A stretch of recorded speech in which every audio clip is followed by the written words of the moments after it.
Happy Monday, everyone. Happy It Monday. it is a Monday. It is noon, and you have both me and Carly. Yes. What is the world coming A to? rare sight. I know. I feel like it's been forever. It's good to be back in the groove on a, It a is. regular Oh, schedule. trust me, I know. I'm like, I just want to be on a regular schedule for a bit. And we're happy that you found us here at our regular bat time, regular bat channel. And of course, first in the chat, we have Michael Bingham wishing everyone a happy podcast Monday afternoon. Thank you, Michael. Good to see you. And also good to see you, Blossom and Michelangelo. Welcome, everyone. We'll wait for a few more folks to join the chat, and then we will kick this off because we have a whole lot of stories to talk about. Yeah, there's actually a lot of news this week. Yep. And we'll jump into it. Just a few more people. And we had to wait for Brian Sager, of course. Hello. He saw Conjuring Last Rites last night. Ooh. Thought it was slightly better than Devil, but was a bit messy. I gotta say, I lost track of the Conjuring franchise a while ago. I tried to watch a video, like a recap Oh video, gosh. explaining the timeline of the whole franchise, and I got a little dizzy. Yeah. But I hope you enjoyed it, or sort of enjoyed it. So, all right. Well, we've got a bunch of people already watching. So why don't we go ahead and kick this recording off in 3, 2. Please lower your head and watch your step while boarding. Welcome to the Attractions Podcast. You are all clear for dispatch. Have fun. Hello, everyone, and welcome to the Attractions Podcast, sponsored by MEI and MEI-Travel. I am Seth. And I'm Carly. And we are here to talk to you about the latest and greatest in theme park news and more, as well as what's going on in our own lives. Carly, it's good to see you at our regular time, regular place for once. We've been crossing back and forth for so long. How was your week? I understand you had a trip or two that we might be talking about a little later. Yes, I was out in Los Angeles for the opening of Halloween Horror Nights, which we will definitely talk about. Yes. One of our stories in the news in the queue, and it was amazing. Every year the event there just gets better and better and better, and it's such a vibe. It is totally different than Orlando. I mean, it's on paper, you think it's probably the same. It's Halloween Horror Nights there. It's a totally different vibe. And I know you've gone, so you probably agree with me. The feel of everything is just different. It's a lot of locals. It's just people are there to like have a good time and enjoy horror. It feels totally different, and I love it. Yeah. Well, I've been enjoying it vicariously, watching the videos. And of course, the article that we're going to be talking about in just a little bit from our producer, Jeff. Yes. So I am very hyped to hear what you had to say. I had a little Halloween this weekend myself. I went to the opening night of Hallow Scream. SeaWorld Orlando was nice enough to invite me. I was there. Our publisher, Matt, was there. And got to see all 5 haunted houses. I got to see almost all of the shows. They've got a bunch of shows this year. They've really, I think in a lot of ways, they really upped the creative, upped the entertainment. I think there's some really good scenic work. It's a step up in many ways.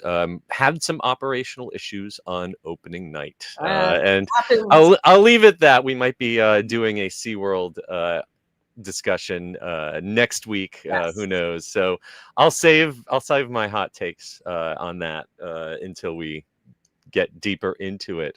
So is this the event with the scare zone? That's the trailer park tragedy that yes, they have a trailer park tragedy scare zone. We have a video of this scare zone posted on our website. It's something.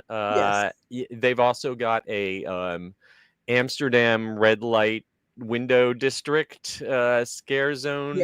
They've got a lot of things. If you think that Halloween Horror Nights kind of pushes boundaries, SeaWorld pushes them even further. So Make of that what you will. Yes, I the first time I ever went, I was like, wow, I did not know like Halloween goes hand in hand with like naughty. Like they really, I Yeah, don't know how else to say, they really do some cheeky naughty things over there. yeah. I will have a lot more to say if we do a whole episode on Hallowscream. But until then, I'll just say thank you to SeaWorld for inviting us, and check out the videos that we have from the event that are on our YouTube channel. Amazing. And with that said, without any further ado, let's jump into the news in the queue.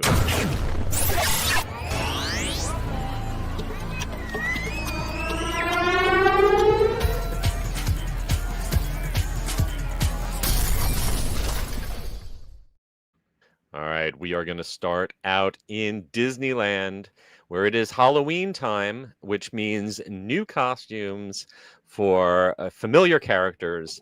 And if you want to meet Mickey and friends in their new anniversary duds, you got to make it to their daily meetings in Town Square at Disneyland. We've got pictures from our producer, Jeff DePauli, who got to check out Mickey and Minnie wearing their costumes that have colors tying into the Disneyland's 70th anniversary theme. And this looks like a lot of fun. I'm sorry, I'm not going to get to see that this year.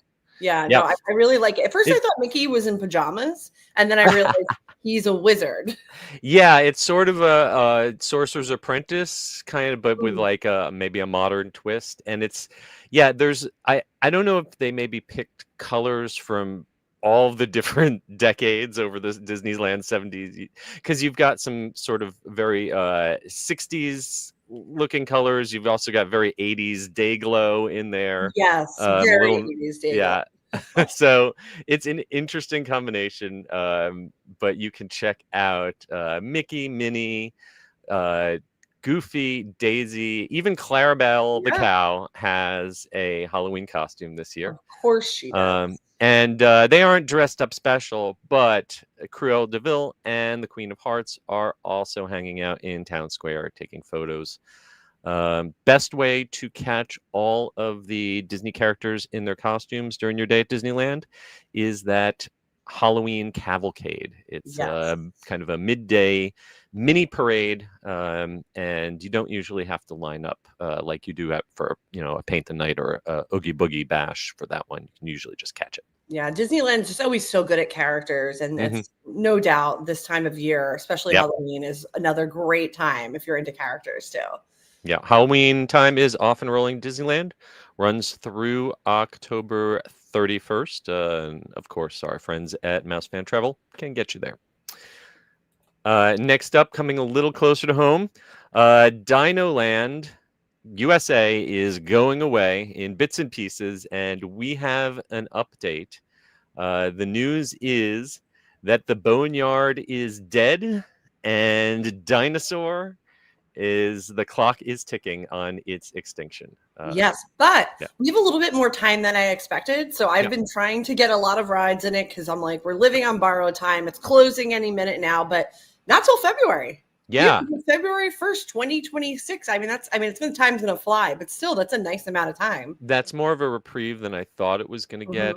If you were waiting to take your last slide or dig over at the Boneyard, you waited too long. September 2nd closed.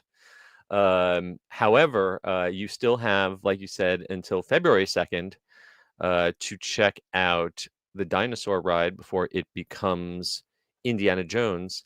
And I agree with you. I really thought that this was going to make it through Christmas and New Year's and go down right after New Year's. But I guess they're going to, maybe they're expecting a big MLK Day. I don't know. So they're going to keep it open. But February 2nd will be its closing day. So make sure you get there by February 1st, because if you just show up on the 2nd, it will already be closed. Yes. The other thing that will be going away on the 2nd, or as of the 2nd, is Restaurantosaurus. That's going away, but you will be able to find its burgers and chicken nuggets over at Harambe Market, which is sadly losing any of its African-themed food. That was a little surprising. I hope it comes back when. Yeah. But honestly, this new restaurant will be part of the Tropical Americas. I don't expect it to serve McDonald's-style food, which was literally what Restaurantosaurus started out as a McDonald's sponsored restaurant. So I guess they need a place for that kind of food somewhere in the park, but I wish it wasn't Harambe Market. I know, but I mean, it is what it is. You definitely have the need for that type of food, so we'll just be patient, and hopefully something great and amazing will come along later. Yep. And also February 1st is going to be your last day to meet Donald, Daisy, and Chip and Dale, and their meet and greets in the Donald's Dino Bash area. That is going away as well. All of DinoLand USA will still soon join that great big theme park in the sky. But we have updates and concept art for the Tropical Americas that is debuting in 2027. I got to say they got. I'm guessing that might not be early 2027 because I think they got a lot of work to do. Right. I mean that full Encanto ride. That's not a reskin. I mean, we're definitely seeing work. Clearing infrastructure going in for that. So they're definitely moving forward. So I'm excited to see the changes, mostly because Dinosaur to me was always a second-rate Indiana Jones. So I'm sorry. My favorite way to ride Dinosaur is to put the soundtrack for Indiana Jones on my iPod and listen to that while I'm on Dinosaur. So, that is quite funny. See, it has my favorite pre-show video. So that is pretty great, and it is aged like fine wine. It really has. But you know what? Always looking forward to something new, and I feel like what we're going to get is going to be good. Yep. Love Indiana Jones too at Disneyland, so holding out hope, and then of course the Encanto ride looks wild. Exciting times coming to Animal Kingdom. All right. Next up, we've got something for you to talk about, which is Halloween Horror Nights 2025 in Hollywood. I got to talk all about my experience at Orlando's event, and Jeff DePauli got to talk to John Murdy, who's the creative director in Hollywood, about a few of the houses and got some secrets. But I want to hear all of your hot takes on this year's event. So if you were following along, another reason I love HHN Hollywood because you are in Hollywood. So literally opening night, you see like a million actors, actresses from horror franchises. I got to meet David Howard Thornton, who plays Art the Clown, and he was my God, such a doll. So I was gonna say, not the same out of makeup. No, he's just like a dude, and he was just so quirky. And he said, which I thought was really interesting, that in bringing art to life, he was inspired by Jim Carrey and Robin Williams. And now after seeing the movies, I'm like, oh wow, I can actually kind of see that like really. Did you make it through all three of the movies? I did not. I kind of did a little skipping around to prepare. I wanted to get the gist. You want to get the gist, but it's I am, like I said, I'm a hardcore horror fan, and I found it hard to make it through all three. So but his performance is amazing. So that is great. Yeah, you got to talk to him. Absolutely. I mean, I don't like gore, so that's another reason. But I understand why he's so endearing and why people really love him. And he's truly, like, we haven't had a slasher icon in a long time, and I feel like he really is a horror icon. Absolutely. I would go for that 100%. And I say I would loved the Terrifier house. It was my top house in Orlando. But watching the videos of the one in Hollywood, I mean, they definitely got the better facade. Ours, you pretty much just go right into a soundstage. But you got a great facade here. And he was hanging out outside when I went in. Oh, that's amazing. Yeah. This was my number one, which I did not expect this at all. I'm not like a super fan of the franchise. I'm new to learning all about it. This was my absolute favorite house in Hollywood. It was so good. Awesome. And I think art is kind of a common theme of the event. I saw him probably 8 times that night. all around. So it's definitely art's world, and we're just living in it. I've seen so many great videos of people's interactions out in the street with art, both in Hollywood and in Orlando. And I'm going back to Orlando on Thursday, and I really want to take time, not inside the houses, but in the streets, to try to see some of that for myself. Yeah, and the thing was, like, I didn't even seek it out. He was just everywhere I turned. That's when great. you're doing that long walk from Wizarding World down to the houses that are out by the Curious George lot, I saw him like hiding around a corner. Like everywhere you looked. And the actors that portrayed him in the streets were just incredible. But I think you really feel like that's a big vibe. And there's also a clown scare zone right at the front of the park. So clowns are a big thing, which I know people are afraid of them. I love them personally. But so the clown is a major theme of the event, and the house was just so well done. Yes, there's gross scenes, but there's good scares from art. Now, the houses are similar, but definitely not the same. I think there's a guest activated trigger in the Hollywood one. Yes. Did you get to touch that? I didn't. I was so overwhelmed. Sometimes when I go, a bit much. It's like I'm just trying to look at everything and soak it in. So there is triggers in there because obviously people love to touch things. So and speaking of soaking it in, the signature element in Orlando is you have a dry side and a wet side. There's only one path. So how wet is that one path? Nothing. Not too bad. Okay. Got a little spritz. All right. Like a little, light little mist coming at you. I honestly barely even noticed. Yeah. Well, I'm wondering how long that bloodbath will last in Orlando, just for technical reasons, if that's going to make it to the end of it. So we'll see. We also got on our website, in this article that Jeff wrote, a look at some of the other haunted houses.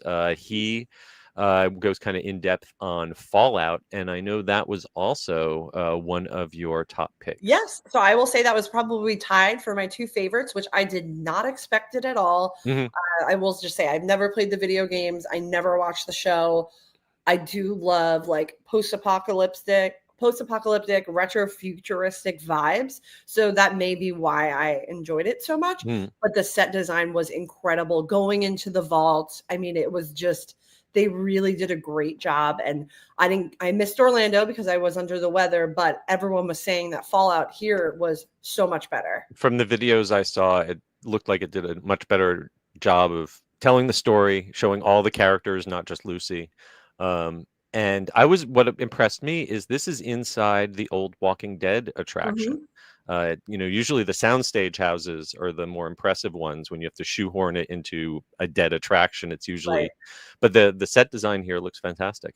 No, the set design was amazing. I loved going to the Super Duper Mart. It was just so good. And I thought it was like a really solid house. And again, I couldn't believe that those were my two favorites. I was definitely expecting Five Nights at Freddy's, which is different than Orlando, and you don't have that big show-stopping scene of all the animatronics. It's just one. So I was a little bummed.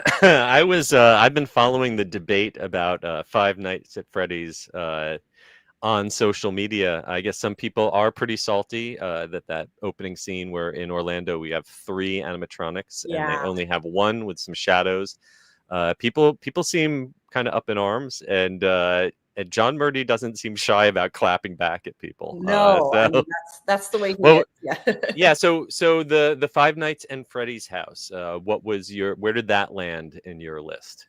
Actually, towards the bottom, which I didn't want that to be the case. But you know what? Like, I think I was bummed about the animatronics. I wanted to have that wow moment when I walked in and see all of them.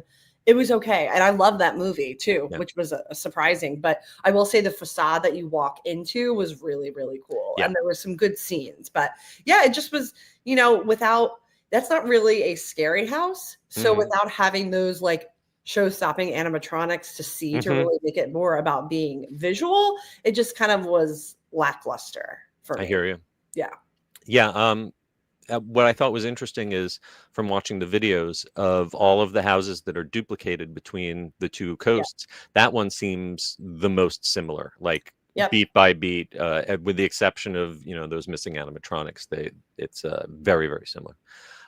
One that I personally would love to get to experience, or rather re-experience, is Poltergeist. I loved when they had Poltergeist here in Orlando years ago. They did it back in 2018. What did you think of the new version of Poltergeist? Unfortunately, this is my least favorite. It just Oh, didn't connect. It didn't gel. Yeah, it was such a bummer. Because I was excited for this one. I mean, it's so that's a fun. shame. They did a great job with the Yeah. facade. It looks just like the house from the I film. know. And Yeah. I got to talk to John Murdy that night too. And Uh-huh. I didn't know this. His daughter does the voice of Carol Ann.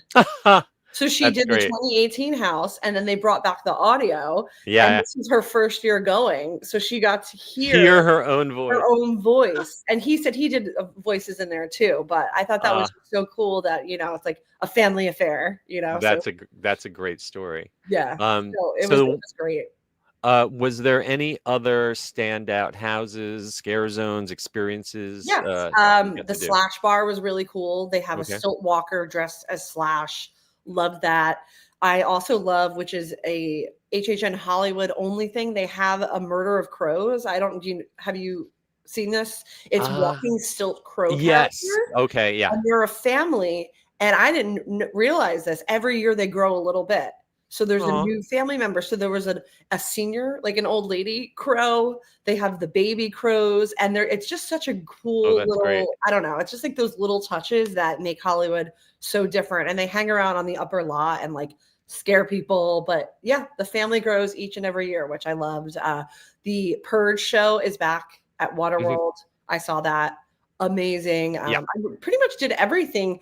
I did have Express. So as long as the event is shorter than Orlando, it's only 7 to 1. So I didn't even get a chance to eat anything, because if you want to do all 8 houses, the shows, you really gotta make sure you kind of keep on a path to, you know, stay grinding in order to do it. And we were able to do everything, but it did take the entirety of the event. Like we were there until they did the walkout of the scarecrow, of the chainsaws.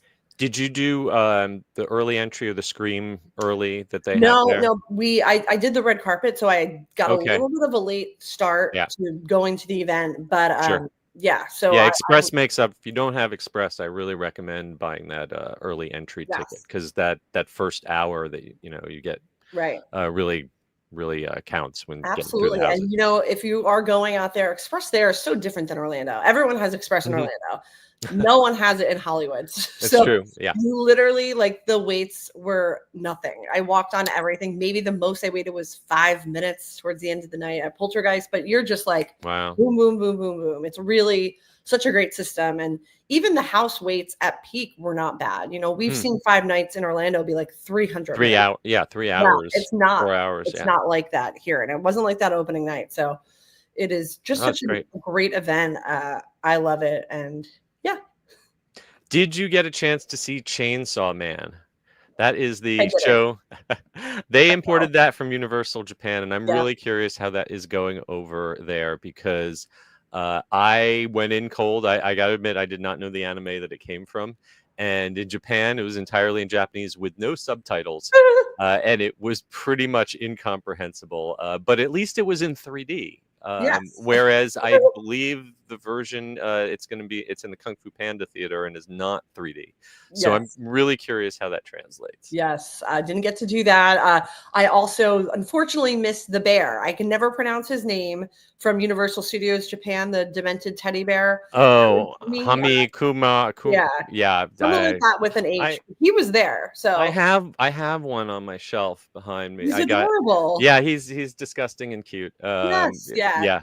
He meets on the upper lot. He's like outside of the that's Starbucks. Great. So he's like the Duffy of Halloween Horror Nights. He really is. Yeah, he has his own merch line. And I just love that they brought stuff from Universal Studios Japan over here, you know, because they didn't have to do it. But these characters have such like a cult following. I hope they bring him to Orlando. Yes. All right. Next up, I'm very jealous that our publisher, Matt, and his wife, Jackie, got to go on the Star of the Seas. They only had 4 days to explore the new world's largest cruise ship. I feel like we have a new world's largest cruise ship every other week. But right now, Royal Caribbean's Star of the Seas holds that title. And so they had a blitzkrieg trip visiting this amazing ship. And Jackie wrote up a great review that I encourage you to go to attractionsmagazine.com. Yes. I got to sail this with them. So a lot of the stuff that they talked about in there. Yes. We got to do a lot of stuff together. We went to see Back to the Future, the musical. We did dueling pianos.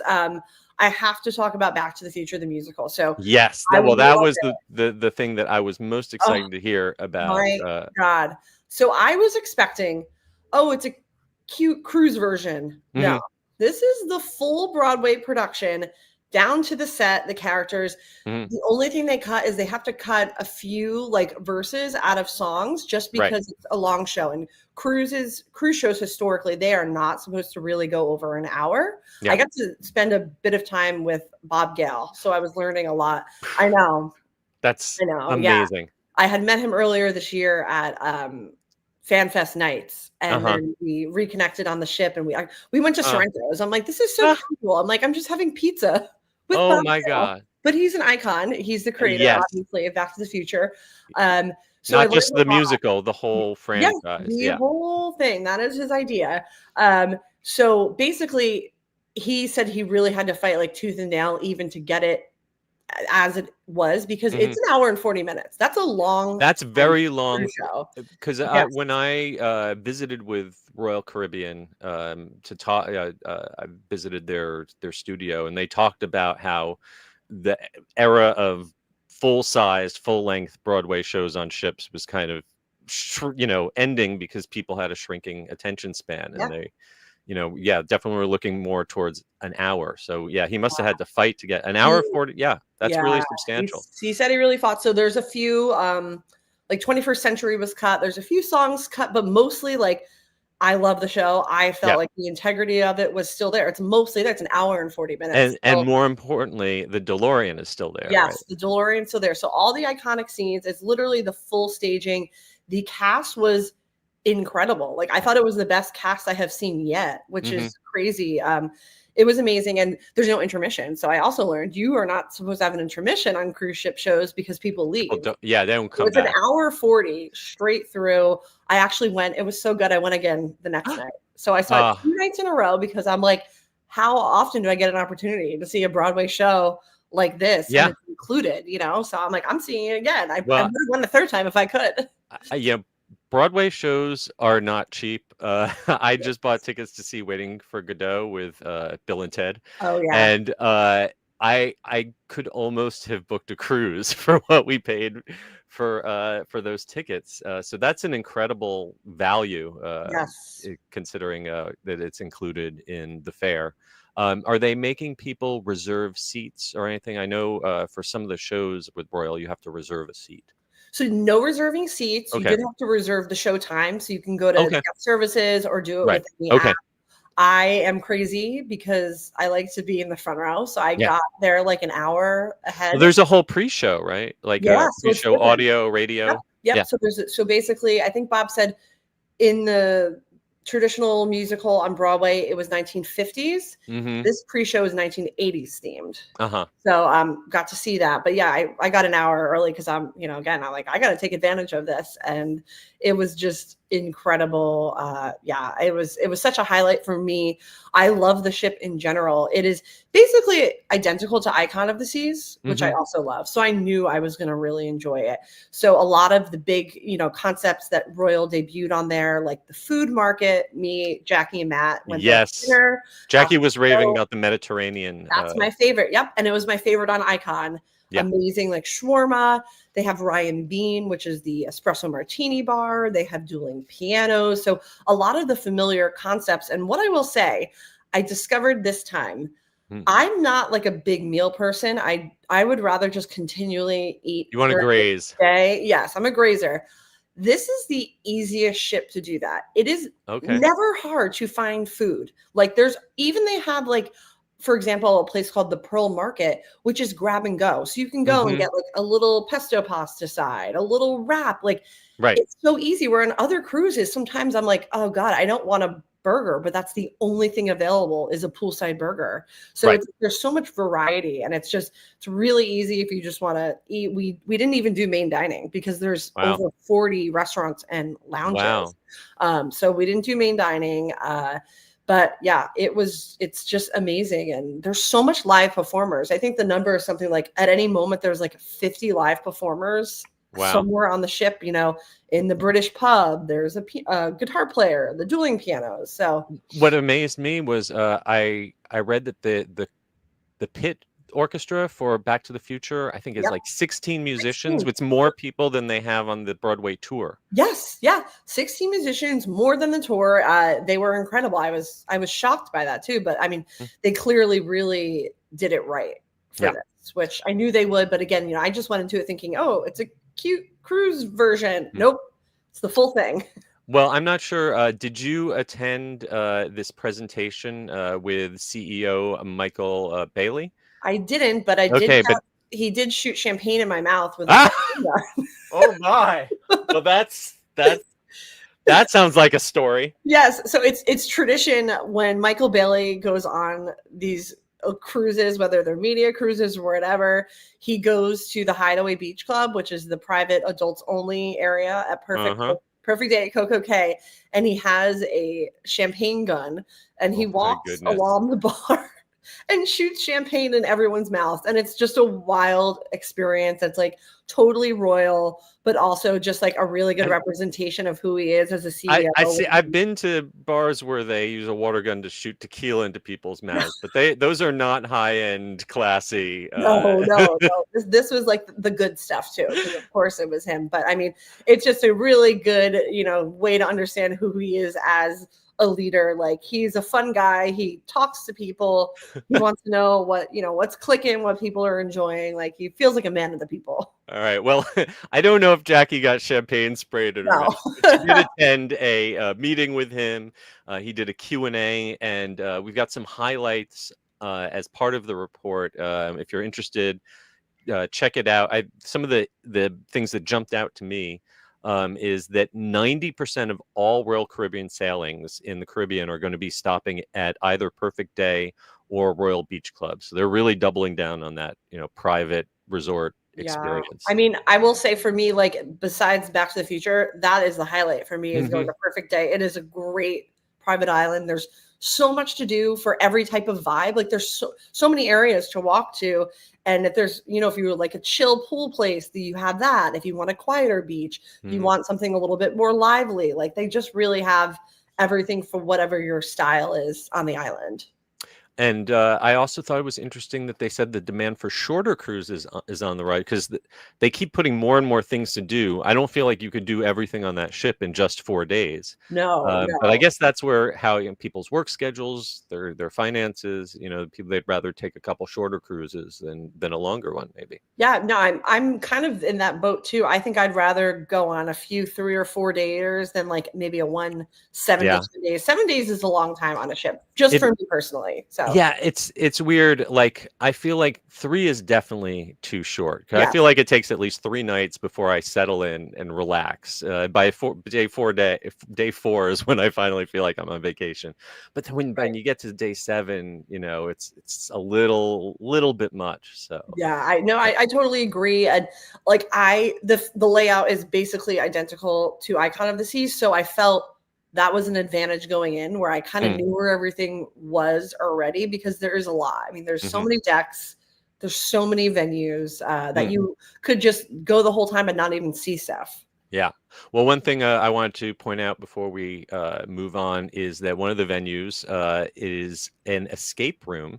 And if you're into escape rooms, be sure to read Matt's write-up, his review. They did one of the 2 escape rooms called Star Escape Records. It's an 80s music-themed escape room. And I think that's a neat alternative to have on a ship. But keep in mind, it is not included in your fare. Yes, correct. Yeah, some of the activities, like Crown's Edge, where you basically dangle off the side of the ship, is not included, but a lot is. The water park at sea is included, so there's a lot that you don't really have to do. Plenty to do. Yeah. These upcharge experiences if you don't want to. Yeah. Okay, now for something completely different. Want to take a train ride? How about a train ride to Hogwarts? To celebrate Back to Hogwarts in 2026, fans are going to have the opportunity to climb aboard the Hogwarts Express and take an adventure on a real train. This is coming from Rail Events Incorporated, the same folks who have done Polar Express and Peanuts themed rail experiences before, and they've got the Harry Potter license, and so I'm not sure where this is going to be. There really isn't a lot of details, No, we have some mock-ups though, and it looks like you're going to get a fun pre-boarding experience with themed ticket booths and a photo op, of course, making it look like your luggage cart is disappearing into platform 9 3/4. But what we don't really know is what happens on the train. All we have is that you'll be able to participate in interactive competitions with Hogwarts hosts. And that's all. So we don't know where the train is, We don't know where the train is. We don't know where the train's going. We don't know how long you'll be on the train. We do have one piece of concept art, which seems to show something covering all the windows. So you're not going to be looking out the windows and seeing the actual countryside. Whether this is just a sign, a flat covering the windows, or is that a video screen? I have no clue. So. I was mostly so once I understood that this is basically like the Polar Express, which is such a wildly popular experience. I've never done it, but I know I have not done any of this. I've done other like murder mystery kind of things on trains before that are usually based around live actors. So I figure like this is probably going to be like that. I'm just honestly mostly surprised they haven't done it before. Right. I mean, the Polar Express concept, those things sell out every year. So it's very surprising they haven't done it yet. Yeah, and of course, once you get off the train, you'll have the opportunity to buy some butterbeer and plenty of merchandise as well.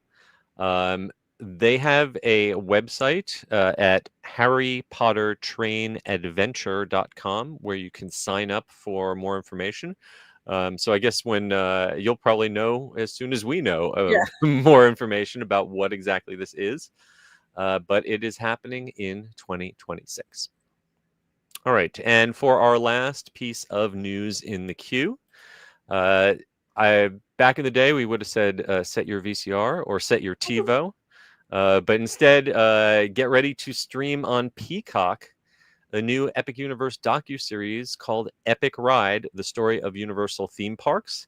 It's premiering on September 29th. It was pushed back from an original date in July. But you're finally going to get to see this 3-episode docuseries, and we'll see how this compares to some of the theme park docuseries that we've seen on Disney Plus, because those have kind of set a pretty high standard. Oh, yeah, I'm really excited for this. And when I learned the story about it, the guy who created it, he literally just had an idea and went to Universal. Like this wasn't internally. He was just like, you should do a history of this, and he approached them, and then they were like, yeah, let's do it. And I just love those kind of things. You don't hear it a lot today. Usually everything's from within. So I thought that was really cool. And yeah, I mean, again, the Imagineering story is like God tier for me. So that's going to be hard to live up. That's a high standard. But what excited me about this is obviously it's going to be promoting the new Epic Universe and hopefully documenting, some of the behind the scenes of that.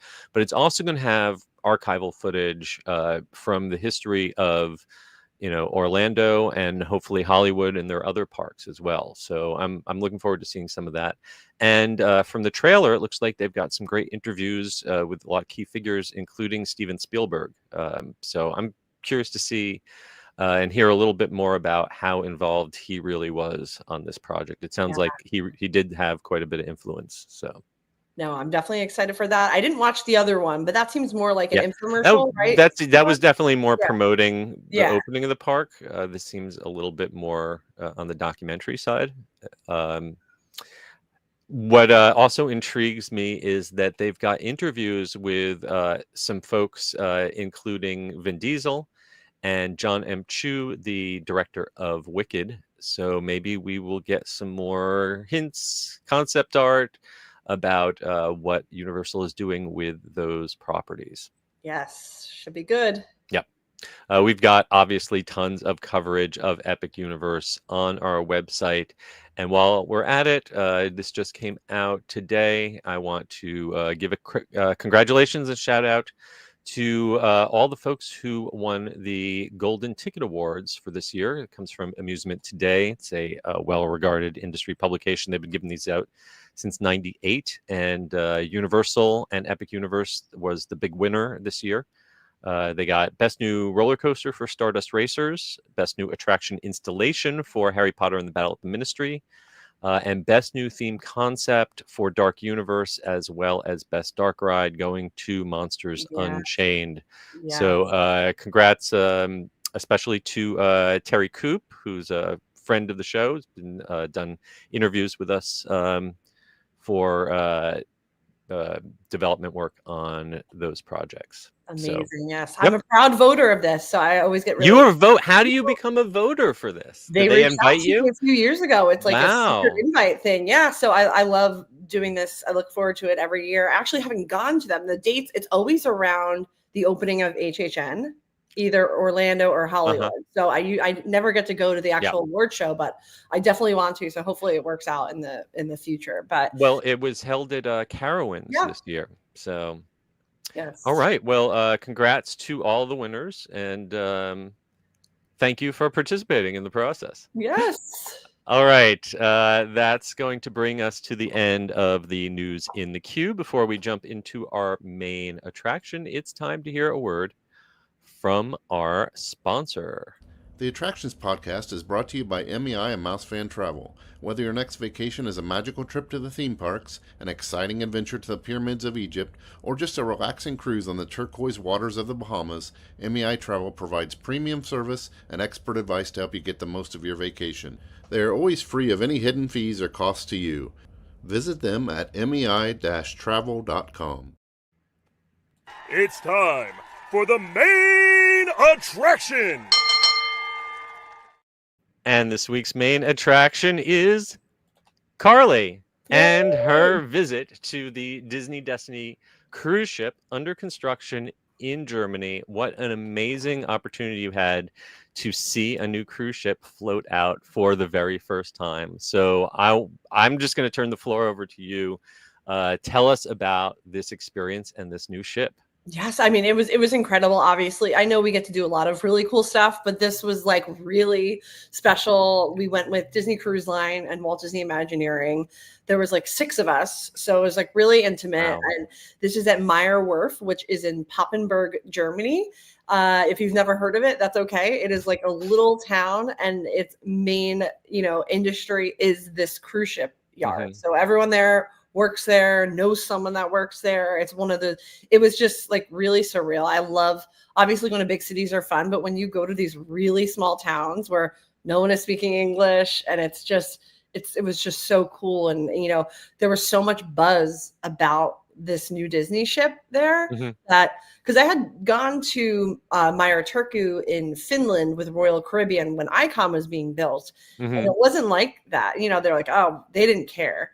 Here, thousands of people showed up to the float out. They came out overnight. I had never seen, it was like a spectacle. And again, everyone has a family member or a friend that worked on the ship. So it was like, everyone was so proud. It was like oddly emotional. It's like the equivalent of a rocket launch in Florida. Yeah, absolutely. I'm not sure. Thousands of people, DJs, like it was wow. a party. It's a party. It was really cool. The first day we went to the shipyard, and I actually got to go on the ship, which is currently under construction. And that was just wild. So there we are in the massive hall. It's I think they said one of the largest covered structures in the entire world is the dry dock that this is being built on. Right. So it was really wild. We also got to see the 4th ship in the Wish class. So basically ships are built like Legos at this yard. So you're in blocks. They said if they were going to use a block for the 4th ship, they would just make 2. So we got to see one of the blocks outside, a massive thing the size of a house. That is going to be for the 4th which class ship, which they haven't said any more details on. I say they haven't even named that yet. Yeah, they haven't named it yet, but I think we're gonna probably know pretty soon. It was incredible. We learned a lot. So the head of Walt Disney Imagineering has Germany offices because obviously now they're manufacturing all their ships here. And so we got to go tour the shipyard, go on the ship, and basically the ships are built from either front to back or back to front. It used to be back in the day. I don't know if you saw the Imagineering story. They built the Magic as two separate pieces and then brought them together. Yeah. So now, since the Dream and Fantasy, when they've been at Meyer Werft, they build it from either front to back, back to front. Okay. And it's really interesting because some venues were like done. Like the Haunted Mansion Parlor, there was no furniture in there, but it was done. Like the wallpaper was up, atmospheric. It was all there. Then when you went to the Lion King restaurant, which is at the back of the ship, that was like nothing. It's really crazy. Yeah. So it was really interesting to be able to see how they do it, and also impressive. They're working. There's thousands of people working. So that's what I was saying. It must have been already done now. It happened so quick. That's incredible. Yeah.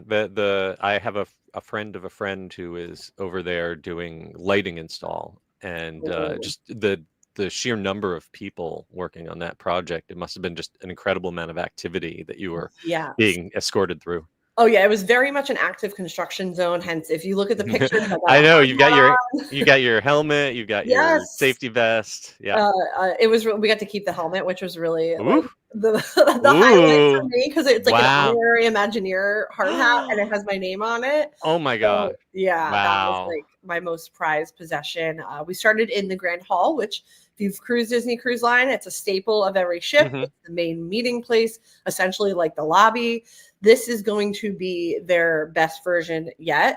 It was like 50% done when we saw it, but I got to see a lot of the detailing, like on the glass. Like there's so many details that's going into this, and it's all inspired by the world of Wakanda. So they were very excited about that. Yeah.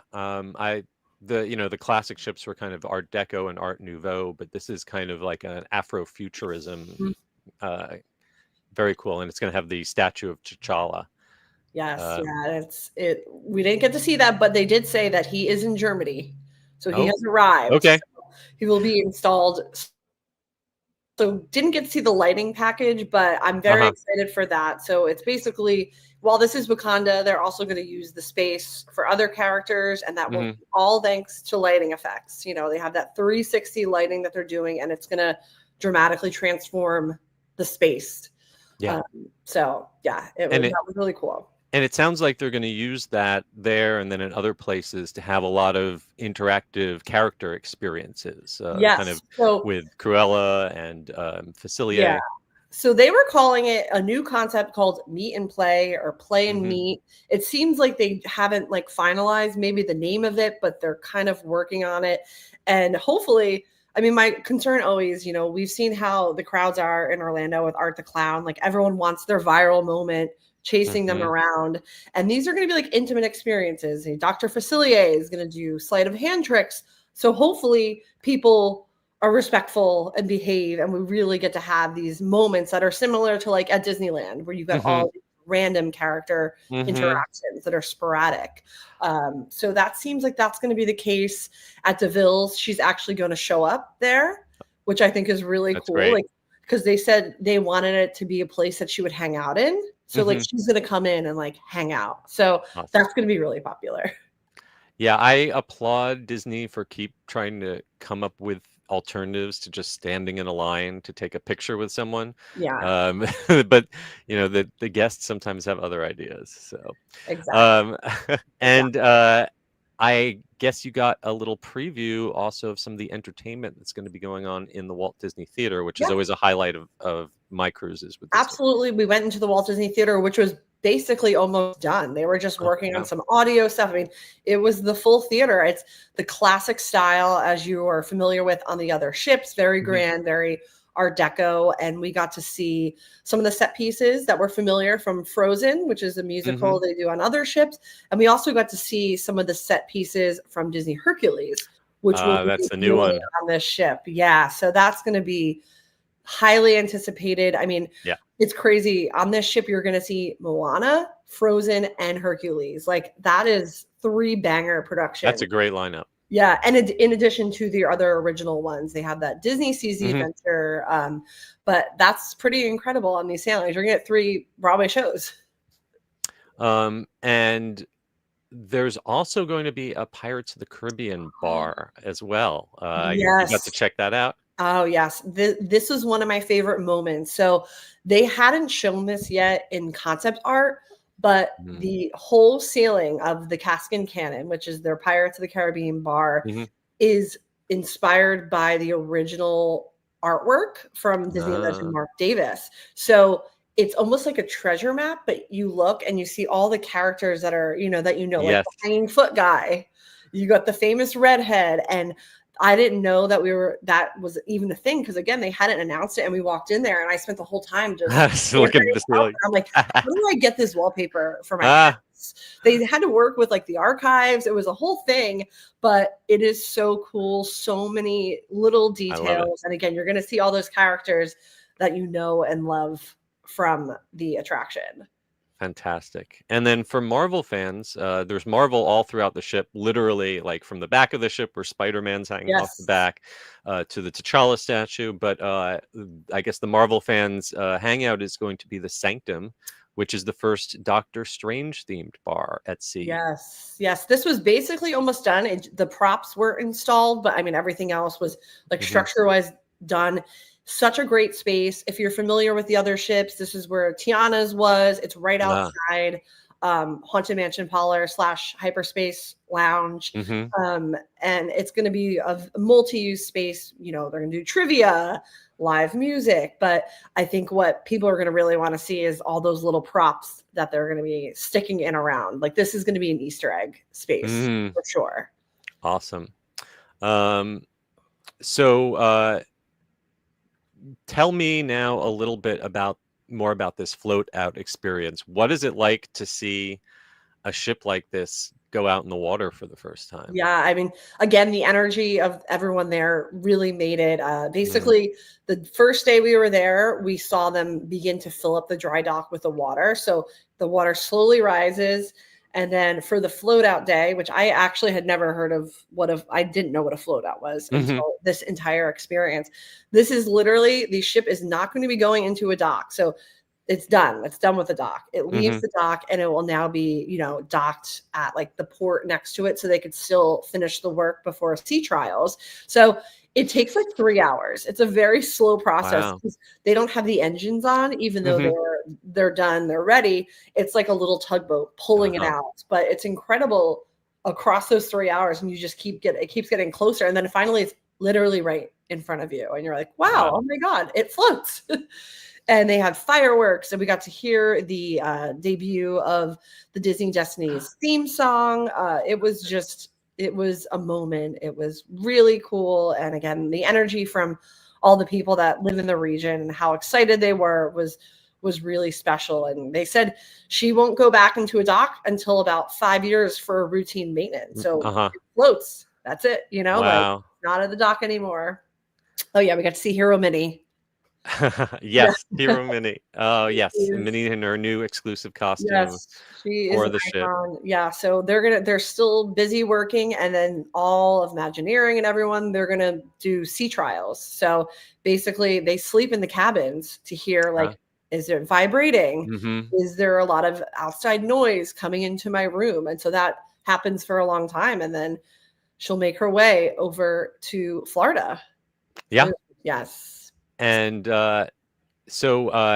and as you mentioned, in addition, you got to see, we've got some pictures here of that steel cutting for that 4th Wish class ship, building those big Lego blocks. Yes, building those Lego blocks. So this is a maritime tradition. I also learned about this. So basically, when you have a steel cutting ceremony, you're saying to the world, we're moving ahead. Like construction is underway. So it's more of, prosperity thing, but they cut basically a giant outline of the ship. It was really cool. Really neat. Well, that one is expected sometime in 2027, even though we don't have a name yet.